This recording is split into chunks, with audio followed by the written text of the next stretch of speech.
So this will be an attempt to do another spontaneous fiction story, a spur of the moment, off the top of my head, pull at a story. I don't know, a story, a fiction, something I could further develop, or something that's just absolute crap. Either way, here it is. There are many who seek peace in all things. Many who want deeply, deeply to just go with the flow. Ease on down. Watch, follow the winds and turns of the river. However, there are times when tension arises, when walls are brought up, when power is narrowed to the hands of a few, and control, authoritarian tendencies tend to tangle, grip, strangle society. This leaves people of a peaceful mind in a deep, deep predicament. Where to go, what to do, how to act.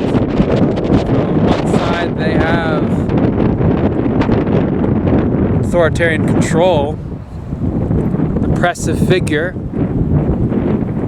and on the other side, they have the anger, the rage of those left out.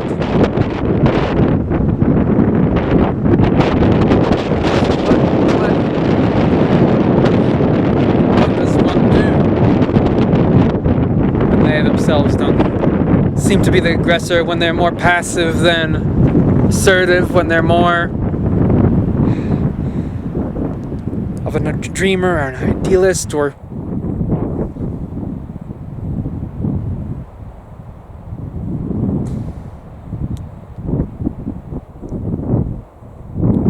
well,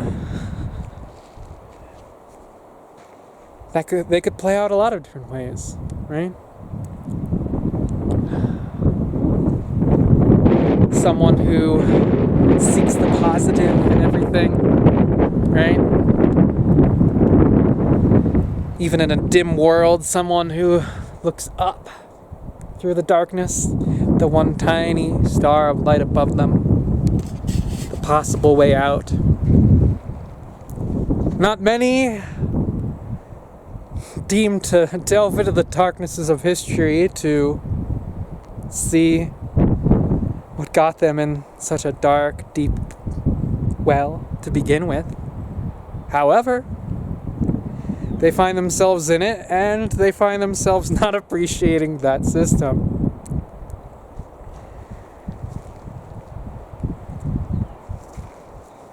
So with this story, I'll express at least one way in which, in a grand world, in a world of amazement and surprise, in which these people might see a path that works not just for the betterment of their temporary needs and moments, their temporary desires for peace and ease, but also would lead them on a path of little resistance to benefiting all of the rest of the world and society, and bringing us to a better place overall, as everyone has their direction to get there. We all differ. Of course, some people don't even go in that direction at all, as we see the rich billionaires of the world seeking only to continue to further and further and further their control of things. So this is where the story begins. Many a silent wanderer across the world walked by on that simple August day.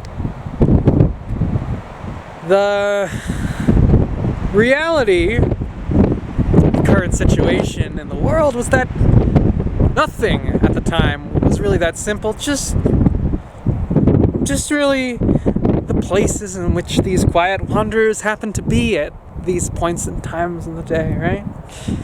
There were protests going on, car dealerships being burned, politics effectively doing nothing but standing by their old paradigms of elite interests and then not being able to solve anything beyond the gridlock at that point, if they even wanted to. But the quiet wanderers, they were out and about pretty much everywhere. Cities, far away from the protests, quiet corners, closed up in apartments that they were paying way too much, could barely afford to stay in. Some of them couldn't afford to stay in those apartments at all, just based on certain laws. They weren't being evicted quite yet, and many a people in debt.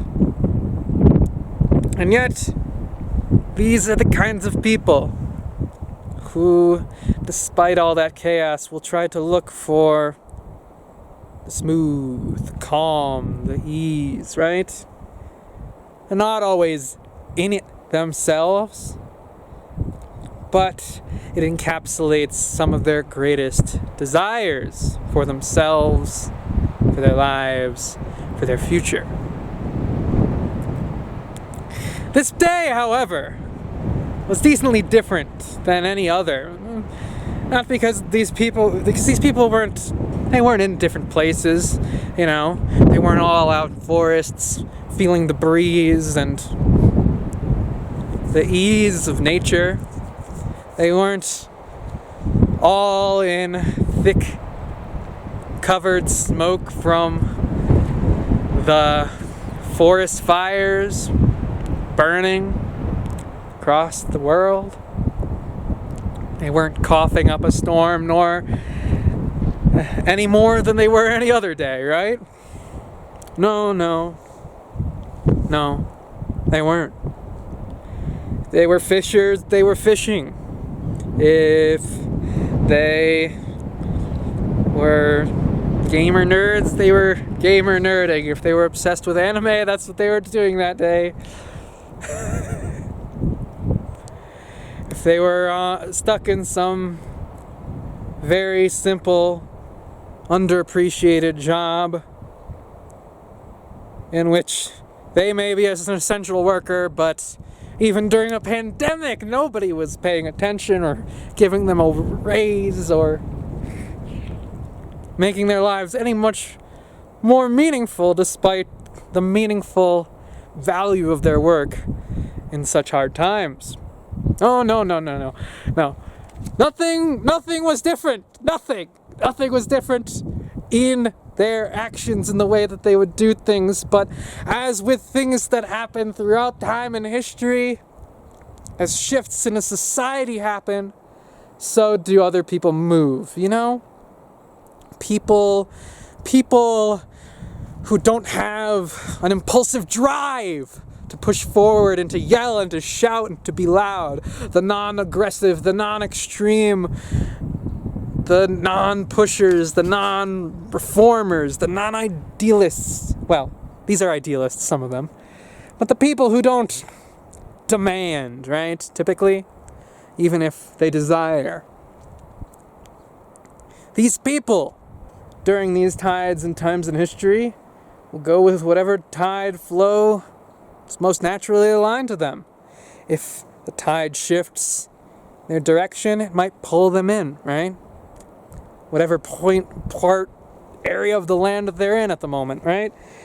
They could be in a reservation or they could be in a suburb. It matters very little for these people. All the same, will then be making those moves in the easiest of ways, despite the struggles of those who were trying their hardest, and some of them martyring themselves for a better future. When the tide shifts, even those who don't want to struggle will move along with it. So what was it this day? What was it this day that changed? Nothing typical. Nothing typical. As is always the best moments in history. When something out of predictability, not outside of predictability, something deeply far beyond that which anyone in the world genuinely anticipated comes to fruition. Something really juicy that one can sink their teeth into, salty or sweet, take your pick. Something fulfilling, something deeply enjoyable, coming to be, finally, in a world that otherwise goes in fairly predictable patterns. What happened here, this day, despite that, was so incredibly subtle that, if not for people, measuring the patterns and the way people interact in a society, if not for that, no one would have noticed, really, that anything hugely major had changed, other than maybe on an individual level, and some would call this God, and others would call this circumstance, and others would call it them willing it themselves, or their own, their own positive thinking that they've been trying for years, even if it hadn't fully been working. People would have come up with all different excuses for what it was, but it was much, much, much more simple than that, right? Those with intuition would know this day on the simple shift that was going on around them, right? They would be able to grasp it the clearest, hone it in, focus it to the point in the best way that other people were not quite able to grasp onto. But regardless, the story would move on in all sorts of shapes and forms throughout history after that point. Simply what happened was that all across the world, people's minds and people's hearts and their souls and in their emotional instincts and their gut reactions, there was a shift, a big shift. It wasn't a shift based on anything that was happening at the moment around them, as I believe I've said before, but why not say it again? Repetition in a story can be valuable. No, this was just sudden, spontaneous, instantaneous, all right around the same time. 3 o'clock, 3:33, 4:44, 5:45, 6:46, as you go across the time zones. Actually, that doesn't make any sense. Well, that's not in unison in those senses, but perhaps that's what it was. People aren't fully sure because no one was recording it down. Some people thought it was 3:33, 4:33, 5:33, all across the world, right? Others had completely different speculations. Some people were napping, other people were wide awake in the sun shining down on their face, possibly giving them a sunburn. But regardless, everyone had this sudden shift, this sudden pull, this sudden desire. It wasn't because of fumes in the air. It wasn't because of strawberries. No allusions to previous stories. It wasn't because of any of this. No. It wasn't because of protests, although those were affecting the society at the time in subtle and not so subtle ways, in ways that seemed like everything was moving at once and nothing was moving at the same time. So, but this shift was just a subtle pull saying, it's time, right? It's time. The path that felt at that moment like the least resistance to everyone across the world was not the simple capitalistic drive of survival anymore. No, in fact, it's almost as if a large portion of society lost their survival instinct, or had it subsided, had it put below another value to which everyone held at that point in time. Desire, a pull towards prosperity, towards utopia, towards dreams and desires. This idealized eye of the dreamer suddenly became a part of a great deal of the unmoving, silent majority, the unvoting, the people who sit around, right? The people who go to their day-to-day lives, the people who just focus on farming, the people, the simple and the complex people who choose not to pick a side, the fence-sitters of the world, all getting a pull towards their own deepest, most strongest position, rather than being pulled into someone else's. For those with deep feelings of freedom and autonomy, the liberty screamers, right? These people there, they felt this stronger than they could feel in any movement that they could be in it. And yet, despite this, the people in their dreams of all shapes and sizes, of all dreams and ideologies, of all personalities, these people, many of them joined into the movements and the protests and things like that, but off of their own inspiration, not necessarily off of their rage, even if they had it, not necessarily off of, inspiration from the terrors of what may be, but just because it was time. It was time. They recognized the values of the movement, because many who don't get involved in things do. It's just that for someone often apathetic, right? Or someone often stuck and drained, depressed in a world, for someone often feeling that weight of the oppressed down on their necks. I mean, not all of it's physical and death. Some of it's simply holding them down there, making them work, right? At a certain point, the thing that is going to bring you up, the thing some people out there, many people out there may react to a stick, may react stronger to a beating, may react stronger to a death in front of them, and others may rise at a point when they feel like there's a carrot above their head. Look at that, a star, a gem,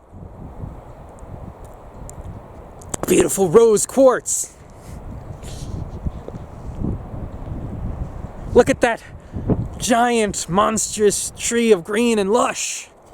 Look at that juicy, succulent fruit in front of me. Yes, I see it right now.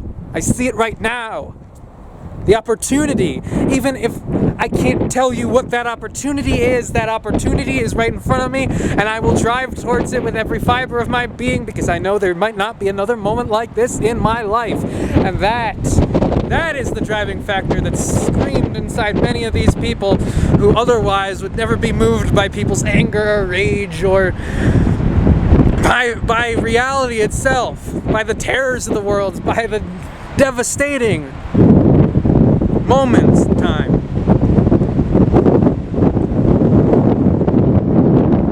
No, because for a lot of people,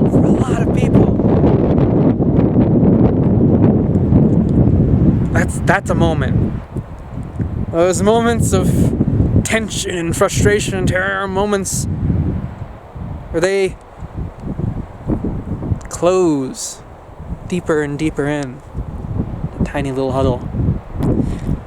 These are the moments where a lot of people find to give up, not to move forward. But this was a moment where two things were happening at once, in a world where maybe these two things didn't happen that often at once, typically, where rage and tension and struggle in a society and death at the hands of violent, brutal police was driving one force.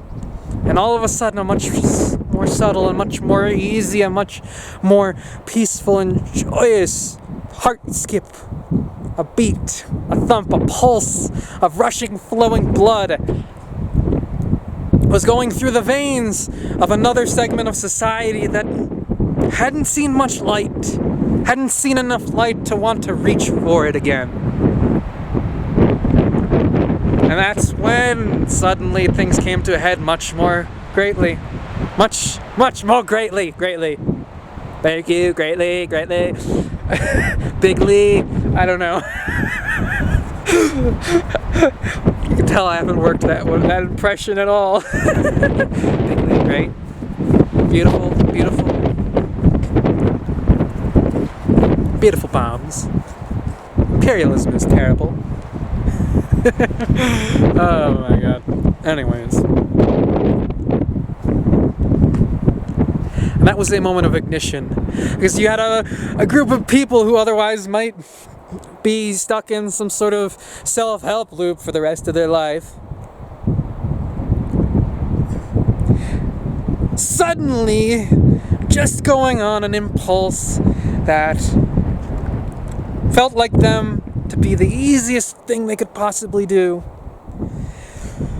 And a group of people vigorously, hard-working, painstakingly looking at every single detail, with masks on, blowing back gas canisters with leaf blowers, people all over working their hardest.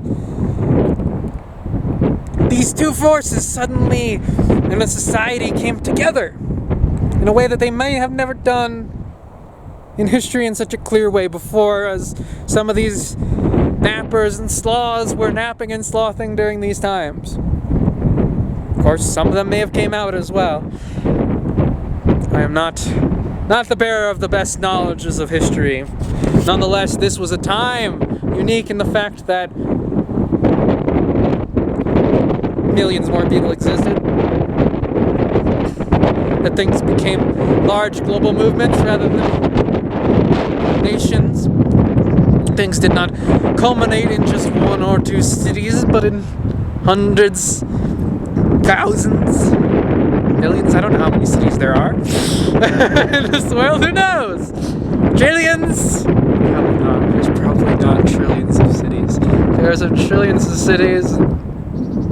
There's, I don't know. We got billionaires who's soon to be trillionaires.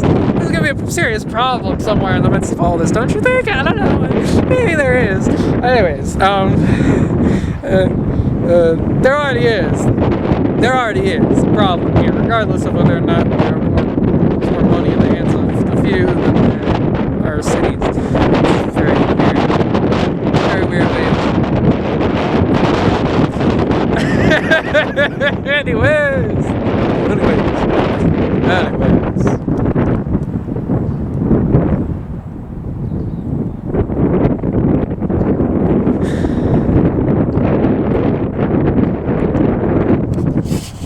Movements grew.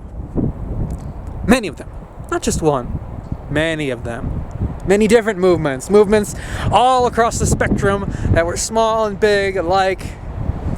From little crowdfunding things to small accounts to big Black Lives Matter movement events to UBI folks to Medicare for all fighters, progressives, lefties, all sorts of folks. And it was inspiring for many, also inspired some of the more regressive views as well. which inevitably in any society would be at tension and fighting with some of these other ones, but let's just say there were fewer amongst there that were oppressed. Wasn't the problem. I don't know if that's true. I don't know if that's true in reality. This is why it's fiction. Oh god. Anyways. I mean, I don't know. I think even the best polls probably won't be able to figure out, you know, the answers to that. Like, what are the percentages of people who don't actually get politically involved? Which way would they lean when they do? I don't think I would trust a study that came out with that information anyway. Unless there were like hundreds of millions of them, and then I still might not trust it, because there's a lot more nuance in people than there is some general demographic statistical metric of nonsense. It could be skewed in pretty much any direction you want it to, depending on who you are and how you frame it. Needless to say, I doubt anyone's doing a serious study that would hit this D specifically. So I don't really suspect that there's much money in there. You know how capitalism fucks everything. Anyways. So,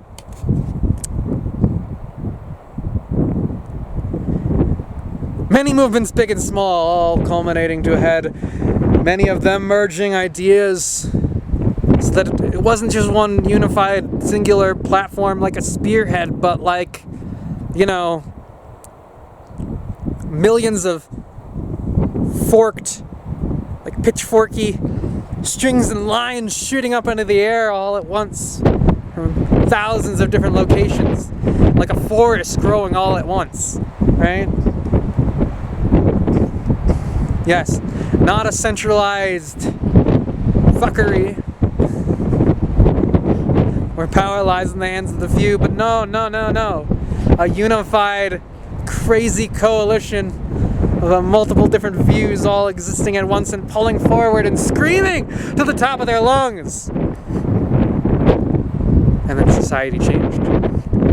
What it became was something so much different than what anyone else expected, or than had anyone else expected it to become that way.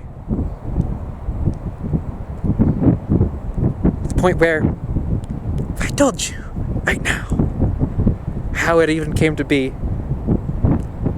you would not even be able to fully fathom, comprehend exactly how that was possible, or why that happened. No. Because when strange things happen, when giant shifts, when things that come to be in a world that weren't necessarily there before come to be, things change dramatically. Things change much more dramatically. You can picture it. You can think about it yourselves in your own lives, because you've had that. You remember a time not too long ago, you would walk around. You did not have to wear some sort of facial adornment over your mouth. No. You did not have to cover your breathing apparatuses. No. When was that time? Why did it change? Was anyone screaming it out before it happened? No! Surely people would say, well, maybe in 2030 or 2050, we just don't know when down the line there will be a pandemic that will come. They say that it would change society dramatically in a way where everyone would be wearing masks for possibly the rest of their lives. Who knows? That had become almost a fashion sense, and then when you ripped it off your face, all of a sudden, people who had never seen your face before, the lust in their eyes would be like, holy shit, I've never seen a mouth, a jawline in a while. Those lips are luscious. I feel dirty. This feels like I've just been given a treat, like something that someone was masking, you know, for the purposes of not attracting other people. All of a sudden was just taken off, and I see a sexy face in front of me, and holy goddamn. Holy goddamn. Some society is covering the face. having that face exposed is a very real thing, just in their culture in general, right? Other societies, it's like, you got something over your face? You got something over your face? What are you, a terrorist? What are you, a stranger in my neighborhood trying to bring drugs in? What are you, a junkie? Why are you hiding your face? Why are you under that hat? Why can't I see those eyes behind those sunglasses? Why? What are you hiding? What are you hiding? Authorities, authorities, authorities, authorities! Some societies are like that, right? Where all of a sudden, they're thrust into a place where it's like, I gotta wear a mask? Holy shit, I gotta wear a mask, otherwise I'm gonna get this disease and I'm gonna die. I'm gonna spread it to hundreds of other people, and all of a sudden become a fucking political thing. Holy shit, what's going on here? What's going on here? What's going on here? Yes. Societies can change very quickly in an instant to something that they were not in the 90s, the 80s, and the 70s, and the 60s. Pick a fucking time, right? War times can change societies. Times at which war never hits your soils can change societies. Even if you're the one bombing the rest of the world. Your government, at least. Anyways, you know, so, wow. Lots of things can change. And sometimes, those very rare moments, what exactly changed it is not ever predictable, or it's never been seen before. Those are the times the most dramatic changes happen. Well, so there was a spontaneous story. If you enjoyed it, I don't know, maybe I'll make some more of this shit. If you want to support, I got a Patreon, probably linking it below somewhere. Yeah. And thank you. This is another one. A thank you to all those friendly people out there, all those nakama, all those comrades out there who want to keep an eye on me, who want to connect with me, who want to change and weave this world with me. Yes, people, thank you very much for whatever you're offering. however we're coming together. Thank you.